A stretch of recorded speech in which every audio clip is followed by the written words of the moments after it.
ओम मंगलम भगवान विष्णु मंगलम गरुड़ध्वज मंगलम पुंडरीकाक्ष मंगलायतनो हरि गुरुर्ब्रह्मा गुरुर्विष्णु गुरुर्देवो महेश्वरा गुरु साक्षात् परब्रह्म तस्मै श्री गुरुवे नमः।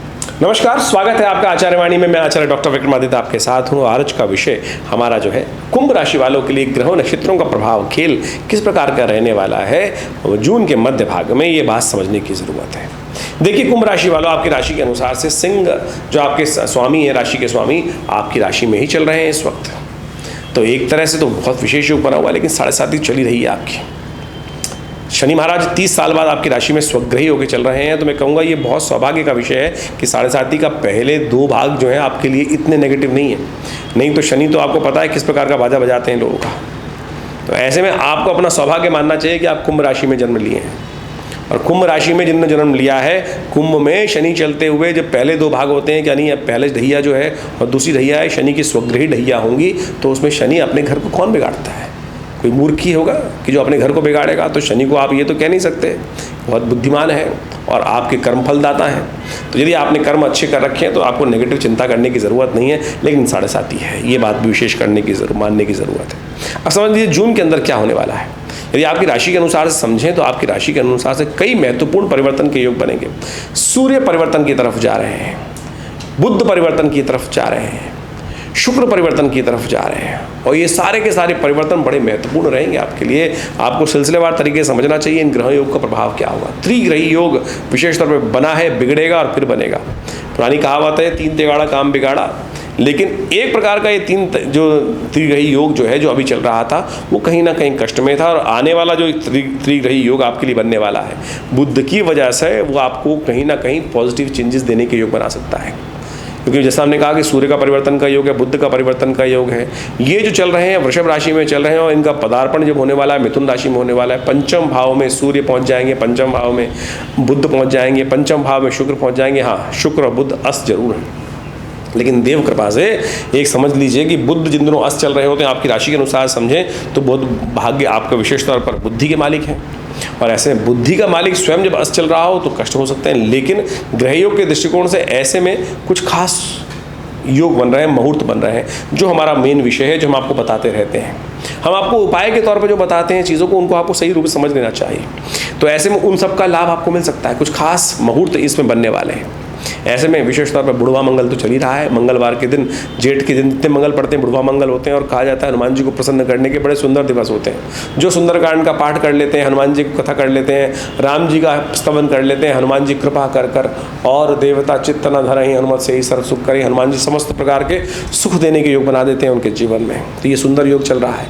ग्रह क्या करेंगे, हनुमान जी साक्षात कृपा लेने का सुंदर अवसर है। इसके साथ साथ धूम्रावती जी की जयंती है, गंगा दशहरा है, निर्जला एकादशी है, बटुक भैरव जयंती है। ये सुंदर उत्सव भी आ रहे हैं इन जून के मध्यकाल में। ये सारे के सारे प्रदोष युक्त जो कार्य हैं, बुध प्रदोष का योग बन रहा है। अब हमने कहा था बुध अस्त है आपका, बुध को शुद्ध करने का अवसर भी आ गया है। ऐसे में तो एक उपाय बताएंगे आपको इस कार्यक्रम के अंदर ही, कि जो एक छोटा सा उपाय है, बुध कैसा ही अस्त हो चिंता ना करें, वो उपाय करने से भगवान शिव की कृपा से बुध को शक्ति मिल जाती है और बुध फिर नेगेटिव नहीं रहते। तो ये सुंदर उपाय इसी कार्यक्रम में आपको बताने वाले हैं। चलिए सिलसिलेवार तरीके से आरंभ करते हैं। 11 तारीख की बात कर लेते हैं। 11 जून को मंगलवार का अवसर है, पंचमी तिथि है, और सिंह राशि में चंद्रमा रात को प्रवेश करेंगे, लेकिन सुबह कर्क में ही रहेंगे। तो यहाँ थोड़ा सा कष्ट का योग है। दिन थोड़ा भारी दिखाई देता है, लेकिन ये जो कष्ट है, एंजाइटी है, हरी वरी करी जो है, इनको ना करिएगा, नहीं तो कष्ट में फंस सकते हैं। बैलेंस होकर काम करें। कई बार क्या होता है, चीज़ें धीरे धीरे, आपकी राशि में कार्य धीरे धीरे होने वाले हैं। धीरे धीरे रे मना धीरे सब कुछ हो, लेकिन ऑर्गेनाइज कर लेंगे आप। लेकिन आप जहाँ जल्दी में करेंगे फंस जाएंगे। देखिए गर्मी है, मौसम गर्म हो रहा है, अपने आप को शांत रखने का प्रयास कीजिए। सबसे पहली ज़रूरत ये है, जल्दबाजी में ना करें। जल्दीबाजी काम शैतान का, इस बात का ध्यान रखते हुए कार्य करें। अब ऐसे में उपाय क्या किया जाए। देखिए इस दिन सबसे पहले तो अश्लेषा नक्षत्र है। आज अश्लेषा है, 11 को अश्लेषा है, 12 को मघा नक्षत्र है। तो सबसे पहले जो जातक जन्म लिए हुए हैं इन नक्षत्र में उनको अपनी मूल शांति करानी चाहिए, और जो नए जातक जन्म ले रहे हैं उनके घर वालों को ध्यान रखना चाहिए कि उनकी मूल शांति तुरंत करा ले, नहीं तो बच्चा जीवन पर्यंत कष्ट में रहता है। ये हमने बहुत बार देखा है, तो अवश्य इसका ध्यान रखते हुए कार्य कर लीजिएगा। बुढ़वा मंगल है, हनुमान जी का सुंदर स्तवन करें और सुंदर पाठ करें हनुमान जी का। ये बड़ा कष्ट को निवारण करने वाला योग है, हम बता चुके हैं इसके बारे में आपको, तो ये अवश्य करना चाहिए। हमने भी वैसे विवेकानंद योगाश्रम में ये बड़ा कार्यक्रम रखा है बुढ़वा मंगल पर, जो आने वाले 2 बुढ़वा मंगल रह गए हैं और इसी विशेष तौर पर जून के मध्यकाल में पढ़ रहे हैं, तो आप भी उसमें सम्मिलित हो सकते हैं। अपने नाम से कराने के लिए व्हाट्सएप जो नंबर दिए हुए हैं उन पर अपना मैसेज भेजिए, आपको डिटेल समस्त प्राप्त होंगी। 12 तारीख की यदि हम बात करें तो बुधवार का अवसर है, षष्ठी तिथि विद्यमान है इस दिन, और मिथुन राशि में शुक्र का प्रवेश हो रहा है, सर्वार्थ सिद्धि योग का निर्माण हो रहा है, और मिथुन राशि में ये परिवर्तन का योग जो होगा ये आपके लिए कल्याणकारी होगा। आमतौर पर चतुर्थ का मंगल जो होता है स्वग्रही भी हो चाहे, लेकिन वो निष्फल होता है, देखने को मिलता नहीं है कार्य। तो ऐसे में विशेष तौर पर ये जो परिवर्तन होने का योग बन रहा है ये बहुत महत्वपूर्ण रहेगा, आपके लिए अच्छा रहेगा, इसका लाभ लेने का आपको प्रयास करना चाहिए। चिंता ना करें, अवश्य जमीन जायदाद के क्षेत्र में कुछ ना कुछ नए सौदे होने के योग बन सकते हैं, वो आपके लिए लाभ के मार्ग प्रशस्त कर सकते हैं। ये समय पॉजिटिव रूप के काम करने की ज़रूरत का है। ऐसे में गौ पूजन अवश्य करें, ध्यान रखिएगा गाय को हरी सब्जी इत्यादि जो मिल रही है, पालक इत्यादि, वो खिलाने का प्रयास कीजिए। शुक्र को प्रबल, क्योंकि शुक्र अस्त हैं इन दिनों, ये उपाय लगातार करेंगे तो इससे पॉजिटिव रिजल्ट ही आएंगे। 13 तारीख की यदि हम बात करें तो बृहस्पतिवार का अवसर, सप्तमी तिथि विद्यमान है, और ये ग्रह नक्षत्रों के दृष्टिकोण से आपकी राशि के अनुसार से जो समय दिखा रहा है पॉजिटिव दिखाई दे रहा है। पॉजिटिव योग, पॉजिटिव रास्ते से आपको लाभ प्राप्ति के योग बन सकते हैं, और ऐसे में मन में नए नए विचार उत्पन्न होते दिखाएंगे, नए रास्ते सुझाव होंगे, उन पर सजेशन करते हुए कार्य करने का प्रयास कीजिए। लेकिन बुध अस्त है, बुद्धि के स्वामी, तो ऐसे में कुछ खास उपाय करने की ज़रूरत है। श्री गणेश का स्तवन करें, गणेश जी को मोदक अर्पित करें, पीली चीज़ों का दान करें, बृहस्पति को शक्ति देंगे तो बहुत सुंदर रहेगा। 14 तारीख का अवसर शुक्रवार, अष्टमी तिथि, धूम्रावती जी की जयंती है। चंद्रमा परिवर्तित होकर 11 बज के करीब 57 पर आ रहे हैं अष्टम भाव में, और बृहस्पति से दृष्ट हो जाएंगे, तो ये आपके लिए लाभ का मार्ग प्रशस्त करते दिखाई दे रहे हैं। लेकिन मन थोड़ा सा विचलित होता दिखाई दे रहा है, मन को साधने की ज़रूरत है। और इस दिन विशेष तौर पर सूर्य भी परिवर्तन की तरफ जा रहे हैं, वही पंचम भाव में जा रहे हैं, आपकी राशि में के अनुसार से मिथुन राशि में प्रवेश करेंगे रात को 12 बज के करीब 27 पर। लेकिन संक्रांति का पुण्य अगले दिन होगा, क्योंकि रात को मध्यकाल के बाद संक्रांति का योग बन रहा है।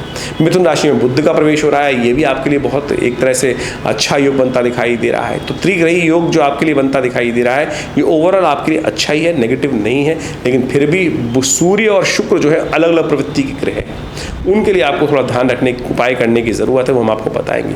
और ऐसे में संक्रांति का पुण्य जो हमने बताया कि वो पुण्य बड़ा सुंदर रहेगा। और संक्रांति का पुण्य क्या है, आप समझे जेठ की संक्रांति है, और संक्रांति में जल का दान सबसे श्रेष्ठ माना जाता है। जल का, पंखे का, ये सब चीज़ दान यथेच्छ भाव में, कोई बहुत लंबा उठापटक नहीं करनी है, क्योंकि दान का नाम आते ही लोगों कहते हैं कि पंडित जी ने जो भारतीय संस्कृति में, सनातन में यही दान दान दान दान। अरे भैया, जल का दान यथेच्छ मात्रा में गंगा जी में चले जाओ, सुंदर जल अभी भी मिलेगा आपको, कोई खरीदने की ज़रूरत नहीं है। चलो बेच रहे हैं, लेकिन आपके लिए सुंदर तरीके से तालाब से, मटके से भरा हुआ जल दान करते हो तो पत्रम पुष्पम फलम तोयम, या तो भगवान ने स्वयं कहा पत्रम पुष्पम फलम तोयम। पत्र पुष्प, भगवान किससे प्रसन्न होते हैं? आपके धन से थोड़ी प्रसन्न होते हैं। तो ये हम जो उपाय यहाँ पे आपको बताने का प्रयास करें, बहुत सरलतम उपाय बताने का प्रयास करें, इसको अवश्य करने का प्रयास कीजिएगा। ये परिवर्तन आपके लिए बड़ा महत्वपूर्ण रहने वाला है आने वाले दिनों में। बुद्धि को साध लिया जिसने, उसके वारे न्यारे होने के योग बन सकते हैं। तो ये सब सिद्धांतिक तौर पर समझते हुए कार्य करने का आपको प्रयास करना चाहिए। 15 तारीख शनिवार का अवसर, नवमी तिथि विद्यमान है, और इस दिन विशेष तौर पर संक्रांति का पुण्य भी है। शनिवार और संक्रांति का पुण्य। सूर्य आपकी बुद्धि राशि में आ गए हैं, बुद्धि भाव में आ गए हैं, विद्या वाले भाव में आ गए हैं। जो बच्चे हैं उनको थोड़ा ध्यान रखने की ज़रूरत है, इस बात का ध्यान रखते हुए कार्य कीजिएगा। बुद्धि के अनुसार से लाभ, बुध चल रहे हैं अस्त, तो ऐसे में विशेष तौर पर आप जो है खरबूजे इत्यादि, तरबूज इत्यादि का दान करने का प्रयास करें। भगवान शंकर का अभिषेक करें गंगा जल से, या आपके सुंदर सुंदर शीतल जल से भगवान का अभिषेक करना पुष्टिदायक रहेगा, शनि को अनुकूल करने वाला रहेगा। शनि तो आपकी राशि में थोड़े थोड़े जो है आपको पुरुषार्थ करने में कमी कर रहे हैं। शनि की दृष्टि पड़ रही है तृतीय भाव पर, और ये पुरुषार्थ वाले भाव में कमी ला रहे हैं। मंगल वहाँ दृष्ट है, स्वग्रही होकर विराजमान है, वो आपको प्रयोग कर रहे हैं, और कहीं ना कहीं आलस्य प्रवृत्ति आपके वजन को बढ़ा सकती है, इस बात का ध्यान रखिएगा। इन दिनों ग्रहों का योग मंगल शनि का योग चल रहा है, जो है वो रक्त संबंधित बीमारी देने के योग बना रहा है, और साथ साथ आपके वजन को बढ़ाने का प्रयास कर रहे हैं। थोड़ा मेहनत ज़्यादा कीजिए, इस बात का ध्यान रखते हुए कार्य करेंगे तो अच्छा रहेगा। 16 तारीख की यदि हम बात करें तो 16 तारीख का दिवस बहुत विशेष है, बहुत विशेष ग्रहों का योग बन रहा है। 16 तारीख की दशमी तिथि है और गंगा दशहरा का अवसर है। ग्रह योग आपके लिए बड़े अनुकूल बने हुए हैं। ग्रह योग चंद्रमा के साथ बृहस्पति का संबंध जो बढ़े उसके लिए थोड़ा मन को प्रशस्त करने की ज़रूरत है। साधु संत की सेवा जितना करेंगे बहुत अच्छा रहेगा। ये साधु संत की सेवा, सूर्य को जल देना, ये आपके लिए बहुत श्रेष्ठ उपाय है। इनको करने का प्रयास करें। वैसे गंगा दशहरा, बटुक भैरव जयंती जो ये पड़ रही है, ये आपके लिए बहुत अद्भुत है। ये कल्याण करने वाली कथा भी समझ लीजिए क्या है इसका रहस्य। 16 तारीख को गंगा दशहरा है। गंगा दशहरा है और साथ साथ इस दिन गंगा जी मैया का अवतरण हुआ। माँ भगवान जो कहा जाता है कि भगीरथ की अथक प्रयासों से जब महाराज सगर के 60,000 पुत्रों को ऋषि कपिल ने शाप दे दिया और उनके उद्धार का कोई मार्ग बचा ही नहीं था, तब 3 पीढ़ी तक उस कुल में लोगों ने आराधना करी माँ भगवती गंगा की कि माँ गंगा को कैसे इस धरा पे प्रवृत्ति लाया जाए। तब भगवान विष्णु के पद से निकली हुई, जब कहा जाता है भगवान वामन का अवतार लिए और पूरी पृथ्वी को जब उन्होंने नापा तो कहा जाता है 3 पगों में नाप लिया। तो जब उनका पैर ब्रह्मलोक में पहुंचा था तब भगवान ने अपने कमंडल से जल लेकर ब्रह्मा जी ने उस जल को एकत्र कर लिया था और भगीरथ ने भगवान ब्रह्मा से पसंद करके उनको साधना करके पसंद कर माँ गंगा को वहाँ से मांगा। और कहा जाता है कि भगवान शिव ने अपने सिर पर धारण किया उनको और भगीरथ के अथक प्रयासों से इस गंगा जेठ मास के शुक्ल पक्ष की दशमी के दिन ये गंगा वहाँ से निकली और कहाँ वो वहाँ उनको लेकर गंगा सागर पर पहुँचते हैं। किस दिन? मकर संक्रांति के दिन। यानी इस दिन माँ गंगा का पदार्पण हुआ और 6 महीने बाद करीब करीब वो मकर संक्रांति के दिन गंगा दशहरा जिस दिन विशेष तौर पर वहाँ पहुँचती हैं जहाँ सागर से माँ गंगा का मिलन होता है उस क्षेत्र में जाकर विशेष तौर पर उस दिन उनका पुण्य लोगों पर गमन हुआ। तो ये बड़ी सुंदर कथा है शास्त्र के दृष्टिकोण से, इसका अध्ययन आपको करना चाहिए। तो इस दिन विशेष तौर पर अपने ग्रहों के दृष्टिकोण से आपको समस्त रूप से पूजन करते हुए भगवान शिव पर देखिए ये सुंदर योग बन रहा है। इसके साथ साथ बटुक भैरव जयंती का भी सुंदर योग बन रहा है। बटुक भैरव भगवान साक्षात शिव के अंश हैं। कहा जाता है उनके पिता ने अनन्य श्रद्धा के साथ भगवान से प्रार्थना करी और कहा कि शिव पुत्र के रूप में उनको प्राप्त हो। और कहा जाता है शिवलिंग से ही साक्षात मनोकामना अष्टक जो शब्द जो है विशेष तौर पर उनका स्तोत्र है, उसी प्रार्थना करते हुए भगवान शिव साक्षात जो 8 वर्ष के बालक के रूप में उपस्थित हुए वो बटुक भैरव के रूप में कहे जाते हैं। और ये अद्भुत है। इनकी जयंती समस्त अनिष्टों को दूर करने वाली है। जीवन में यदि कोई कष्ट इत्यादि, भूत प्रेत इत्यादि, असंग नज़र लगने वाली समस्या हो जाती है बच्चों को, तो ये मंत्र है ओम ह्रीं बटुकाय आपत उद्धारणाय कुरकुर बटुकाय ह्रीं स्वाहा। इसका लगातार यदि यज्ञ कर लिया जाए और इस दिन विशेष तौर पर उनकी जब जयंती है, रविवार का दिन पड़ रहा है, ये बहुत सुंदर योग बन रहा है। तो उनका विशेष तौर पर खीर के द्वारा मीठे गुलगुले बनाकर उनके द्वारा हवन करने से कहा जाता है समस्त कष्टों को दूर करने के योग बनते आते हैं। ये शास्त्रोक्त कथा है, इसको अवश्य उनके निमित्त हमें करने का प्रयास करना चाहिए। ये बहुत सुंदर रहेगा। तो अवश्य इस दिन ये करने का प्रयास कीजिए। आपकी राशियों के अनुसार से परिवर्तन का योग बहुत सुंदर बनेगा। 17 तारीख की हम बात कर लेते हैं। 17 तारीख के दिन सोमवार का सुंदर योग बन रहा है। 17 तारीख को सोमवार और विशेष तौर पर योग बन रहा है एकादशी का, निर्जला एकादशी का योग है सोमवार। और विशेष तौर पर बात करें कुंभ राशि वालों के लिए, कुंभ के भरे हुए 2 कुंभ, यदि मिट्टी के 2 कुंभ लेकर उसमें जल भरकर यथेच्छ भाव से दान करेंगे तो अद्भुत लाभ प्राप्ति के योग बनेंगे। चंद्रमा भाग्य में चले जा रहे हैं आपके लिए, भाग्य में पहुंच गए हैं रात्रि में। और भाग्य को जगाने के लिए, देव कृपा प्राप्त करने के लिए सरल शास्त्र में रहते हुए इस दिन निर्जला एकादशी के दिन भगवान विष्णु का स्तवन करते हुए उनका स्नान कराएं, पंचामृत से स्नान करके उनका पूजन करें, उनको विशेष तौर पर कथा श्रवण करें, जल का दान करें। देखिएगा यदि स्वास्थ्य में भी कोई समस्या चल रही है कि थोड़ा मनोमस्तिष्क में थोड़ी नेगेटिविटी चल रही है, क्योंकि शनि महाराज थोड़ा सा कहीं ना कहीं मन को अंतःकरण को तोड़ने का प्रयास करें, क्योंकि 7.5 चल रही है। ऐसे में भगवान विष्णु का विधि विधान से पूजन करते हुए उनका चरणामृत ग्रहण करें। देखिए ये दिव्य औषधि दिव्य रूप से आपके लिए कल्याण के योग बनाएगी। 18 तारीख का अवसर मंगलवार का योग है। एकादशी इस दिन थोड़ी सी वृद्धा बढ़ गई है और क्योंकि सुबह 6:24 तक रहेगी, तो जिन जिन क्षेत्रों में सूर्य उदय 6:24 से पहले हो रहा है उस दिन द्वादशी युक्त एकादशी वैष्णवों के लिए बड़ी सुंदर रहेगी। वैष्णव संप्रदाय के आचार्य जो हैं वो इस एकादशी को बड़ा सुंदर मानते हैं और बड़ा अन्न श्रद्धा से भगवान विष्णु का पूजन करते हैं, उनका कार्य करने का प्रयास करें। लेकिन इस दिन एक योग और बना हुआ है, बुढ़वा मंगल, अंतिम बुढ़वा मंगल पड़ रहा है। सुंदरकांड का पाठ करिए। ग्रह योग दृष्टिकोण से यदि आपकी राशि के अनुसार से यदि हम बात करें तो आपके लिए ग्रह अनुकूल, धर्म के दृष्टिकोण से आपके लिए अच्छा समय दिखाई देता है। और आपके योजनाओं पर सुनियोजित तरीके से कार्य करने से बहुत सुंदर तरीके से लाभ के योग प्रशस्त दिखाई दे रहे हैं। यदि आपने धर्मयुक्त कार्य किया, निश्चित तौर पर सही रहे और थोड़े से बदमाश लोगों से बच के रहे, तो आने वाले समय में लाभ के योग प्रशस्त रूप से बनते दिखाई देंगे आपको। तो ऐसे में विशेष तौर पर ध्यान रखिएगा। बुढ़वा मंगल है, हमने विवेकानंद योगाश्रम में इस अंतिम बुढ़वा मंगल पर बड़ा सुंदर सुंदरकांड का पाठ रखा है। अन्य श्रद्धा के साथ आप इसमें सम्मिलित हो सकते हैं, अपने नाम से यज्ञ कर सकते हैं। व्यवस्थाएं जानने के लिए व्हाट्सअप नंबर्स पर कॉल कर अपने मैसेज को भेजकर आप संपर्क साधें। देखिए, समस्त जानकारी आपको दी जाएगी आश्रम की तरफ से। 19 तारीख का दिवस बुधवार, द्वादशी तिथि है और इस दिन चंद्रमा परिवर्तन का योग बनाएंगे। बृहस्पति के साथ सम्मुख होकर दशम भाव में आने के योग बनाएंगे और सम्मुख होकर एक दूसरे को लाभ पूरी तरह से दिखेगा। मन थोड़ा अभी भी अप्रशस्त दिखाई देगा, थोड़ा सा ऐसा दिखाई देगा कि मन में थोड़ा सा संशय रहेगा, लेकिन संशय को त्याग दीजिए, लाभ होना निश्चित है। थोड़ा बुद्धि को बल देने का प्रयास की। चंद्रमा भी शीर्ण है, बुद्धि के स्वामी बुद्ध जो है, चंद्रमा बुद्ध जो है वो भी थोड़े शीर्ण चल रहे हैं। तो ऐसे में प्रदोष योग बन रहा है, बुद्ध प्रदोष योग। बिल्वपत्र लेकर भगवान शंकर को अर्पित कीजिए प्रदोष काल में। देखिएगा दोनों दिन आपके लिए बहुत सुंदर योग बनेंगे। 20 तारीख का अवसर, बृहस्पतिवार का अवसर, त्रयोदशी तिथि, और ऐसे में ग्रह योग आपके लिए अनुकूल हैं, लाभ के योग प्रशस्त करते दिखाई दे रहे हैं। ऐसे में थोड़ा सा ब्राह्मणों की सेवा करके गुरुजन का आशीर्वाद लेकर कार्य करना आपके लिए उपयुक्त रहेगा। ज्योतिष एक बहुत गूढ़ विषय है। ज्योतिष के 2 भाग हैं, एक गणनाएं हैं और दूसरा उसका फलित भाग है। भारतीय संस्कृति ने, भारतीय ऋषि मुनियों ने, मनीषियों ने जो पौराणिक काल के अंदर और उपनिषद काल के अंदर इस ज्योतिष विज्ञान को पंचांग के साथ जोड़ते हुए, एस्ट्रोनॉमिकल पॉइंट ऑफ व्यू से जोड़ते हुए गणित को फलित के साथ जोड़ा और कई अपने अनुभवों से ऐसे उपाय शास्त्र में वर्णित किए जिनको हम आज उत्सव मुहूर्तों के रूप में जानते हैं। ये उत्सव वास्तविक तौर पर मुहूर्त है और हमने इस कार्यक्रम के माध्यम से, अपने आश्रम के माध्यम से जो अपना एक चैनल बनाया आचार्य वाणी, उसमें हम इन्हीं पौराणिक उपयोगों को लेकर, प्रयोगों को लेकर, पुरानी कथाओं के माध्यम से जो ये मुहूर्त आते हैं वही वास्तविक तौर पे आपके कष्टों का निवारण का योग बनते हैं।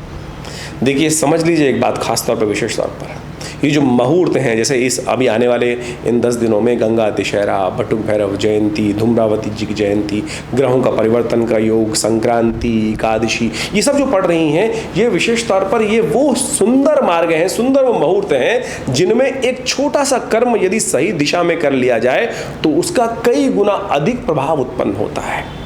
आमतौर पर आज जो लोग जो ज्योतिष के अंतर्गत आ गए हैं, अपने आप को रखने का प्रयास करते हैं, वो सारे के सारे टोटके और फालतू जो विशेष तौर पर शास्त्रोक्त नहीं है उन प्रयोगों को लोगों के समक्ष रखने का प्रयास करते हैं और भ्रांति ऐसी उपस्थित कर देते हैं कि वो शास्त्र के साथ सम्मत बात कर रहे हैं।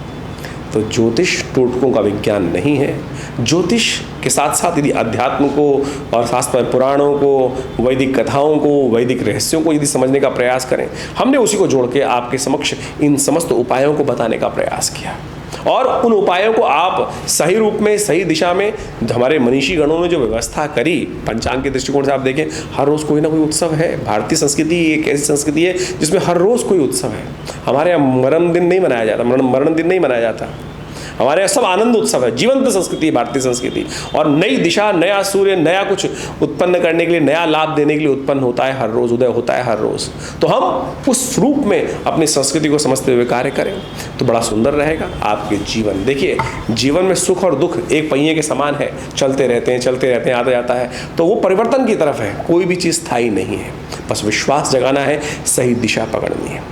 और अभी जो हम ज्योतिष के दृष्टिकोण से आपके समक्ष ये सारी बातें बता रहे हैं, ये सारी की सारी गोचर के दृष्टिकोण से, आपकी राशि, जन्म राशि कौन सी है, चंद्रमा कहाँ विराजमान है, वो चंद्र राशि मानी जाती है, और उसके साथ जिस लग्न में जन्म हुआ है वो आपकी लग्न राशि मानी जाती है। तो उन सबको समझकर ज्योतिष की गणनाओं को आपके जीवन में उतारने का, हमको समझने का और फिर आपको बताने का प्रयास किया जाता है। हम यहाँ राशि के गोचर के प्रभाव के अनुसार से आपको बताते हैं। आपकी जन्म लग्न को और राशि को कोरिलेट कर आप दोनों भविष्य फलों को समझ सकते हैं और देखिएगा फिर दोनों को मिलाकर आप सुंदर तरीके से अपने भविष्य को सुंदर तरीके से समझने का प्रयास कर सकते हैं। कई लोगों के प्रश्न हमारे पास लिख के आते हैं। बहुत सारे लोग पूछते हैं कि महाराज हमारी, आप इतने सारे लोगों को एक ही राशि में कैसे? देखिए, गोचर का प्रभाव है।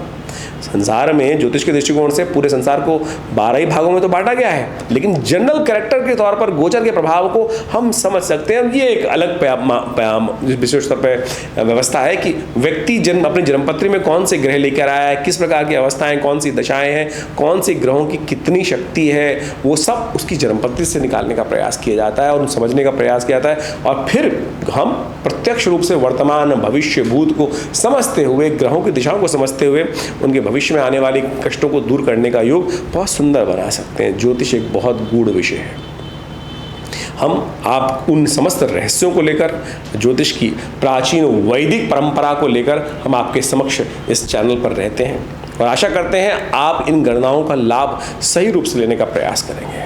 आज हर क्षेत्र में देखिए, सुनिए क्या होता है कि बड़े अच्छे अच्छे जो व्यवस्थाएं करते हैं, अच्छे से अच्छे लोग हैं, खराब से खराब लोग। ज्योतिष पैसे कमाने का जरिया नहीं है और हम इन सब के माध्यम से आपके समक्ष ऐसे उपाय बताने का प्रयास करते हैं। बहुत सारे लोग तो ज्योतिषी आप देखें, जितने भी जो लोग जहाँ भी जाते हैं, या तो अंगूठियों पे अंगूठियाँ 15-15, 20-20 अंगूठी, मालाएं, और ये मुझे भी कहा जाता है कई बार विभिन्न चैनलों के माध्यम से। मैं विभिन्न भारत के टॉप मोस्ट चैनल्स पे रहा और रहता हूँ अभी भी, और वहाँ पे कई बार जब आरंभ में गया था तो कहा जाता कि महाराज आपको बैठना है तो आपको मालाएं पहननी पड़ेंगी, अंगूठियाँ पहननी पड़ेंगी। तो हमारा शुरू से एक मत रहा है और हमारे साथ जिन्होंने भी कार्य किया है, कर रहे हैं, वो इस बात को समझते होंगे कि हमने कभी इस आडंबर में ज्योतिष को नहीं डालने का प्रयास किया। अपने बाहुबल पर, अपने मनोमस्तिष्क पर विश्वास रखें, उस परमात्म तत्व पर विश्वास रखें, मंत्र पर विश्वास रखें, अपने ज्ञान पर विश्वास रखें, वही आपका कल्याण करेगा। इसका कतई ये मतलब नहीं है कि नख खराब है, मालाओं का प्रभाव नहीं, सबका प्रभाव है, लेकिन सबसे पहले उन पैसों को खर्च करने से पहले, सुनार को पैसे देने से अच्छा ये है कोई गरीब व्यक्ति को दान कर दो। ज्योतिष बहुत सरल विषय है, यहाँ कहीं पैसे की बात नहीं है। तो इस बात को हम समझते हुए आपको कार्य करना चाहिए और अपने जीवन में सही सिद्धांत को समझने का प्रयास करना चाहिए। तो ज्योतिष को सही रूप से समझेंगे तो जीवन में कल्याण का मार्ग अवश्य प्रशस्त होगा। और हमने इस क्षेत्र में विवेकानंद योगाश्रम, जो हमारा संस्थान है, पिछले करीब 60 सालों से लगातार कार्य कर रहा है। हमारे पिता आचार्य श्री केशव देव जी महाराज के द्वारा सुंदर तरह से आश्रम की व्यवस्था की गई। यहाँ भगवती की सुंदर प्रतिष्ठा की गई, जो 1947 में मुल्तान से माँ भगवती का श्री विग्रह चमत्कारिक रूप से, कहते हैं ना पत्थर नहीं चलते, हम कहते हैं पत्थर चलते हैं भाई, आया श्री विग्रह। कहाँ भगवती मुल्तान से इतना सुंदर मंदिर विराजमान होगा, पार्टीशन हुआ, विशेष तौर पर कटाई हुई, क्या विशेष तौर पर बुरा समय था, और ऐसे में माँ भगवती को एक व्यक्ति ट्रंक में बंद करके लाया और हमारे पिता आचार्य श्री केशव देव जी के घर पे उनको देके गया। और आज वो सुंदर विशाल भगवती का श्री विग्रह हमारे विवेकानंद योगाश्रम में प्रतिष्ठित है। हमारा भाग्य है, सौभाग्य है, मैं कहूँगा भाग्य में सौभाग्य है कि माँ के सानिध्य में बैठकर हम नित्य प्रति उनके लिए यज्ञ करते हैं, उनके सानिध्य में बैठकर लोगों के कष्ट दूर करने के सुंदर योग बनते हैं। तो आप भी आ सकते हैं विवेकानंद योगाश्रम में माँ भगवती के सुंदर श्री विग्रह का दर्शन करने के लिए, मनोकामना सिद्धि करने के लिए, अपने कष्टों को, सौभाग्य को जगाने के लिए, कष्टों को दूर करने के लिए। हमारे आश्रम पर नित्य 8 घंटे आज भी यज्ञ होता है और बहुत सारे भारतीय पराविद्याओं पर पिछले करीब 50-60 सालों से लगातार शोध चल रहा है। मुद्रा विज्ञान के द्वारा, विभिन्न यज्ञ मंत्र के द्वारा, विभिन्न प्रकार से कई शोध के कार्य किए गए हैं। हॉस्पिटल बनाया गया योग विज्ञान का, प्राकृतिक चिकित्सा का, आयुर्वेद का, जो भारत सरकार के साथ कार्य कर रहा है, पैनल पर है दिल्ली गवर्नमेंट के, सेंट्रल गवर्नमेंट के, और समस्त प्रकार से हज़ारों लोग इस सुविधाओं का लाभ ले रहे हैं। आप भी अध्यात्म से जुड़ें, अध्यात्म का सही रूप समझें, जो विभिन्न प्रकार से भारतीय संस्कृति में कर्मकांड के सिद्धांतों के अनुसार से बताया जाता है। विभिन्न समय में वो सब प्रकार के अनुष्ठान, अभी बहुत जल्दी गुप्त नवरात्रि आरंभ हो रहे हैं और विशेष यज्ञ जुलाई के अंदर गुप्त नवरात्रों में रहेगा आश्रम पर, और उन 9 दिनों में सहस्त्र चंडी का सुंदर कार्यक्रम रखा जाएगा। आप उन सब कार्यक्रमों में सम्मिलित होकर माँ भगवती का सानिध्य प्राप्त कर अपने जीवन के कष्टों को दूर करने का प्रयास करेंगे तो बहुत सुंदर रहेगा।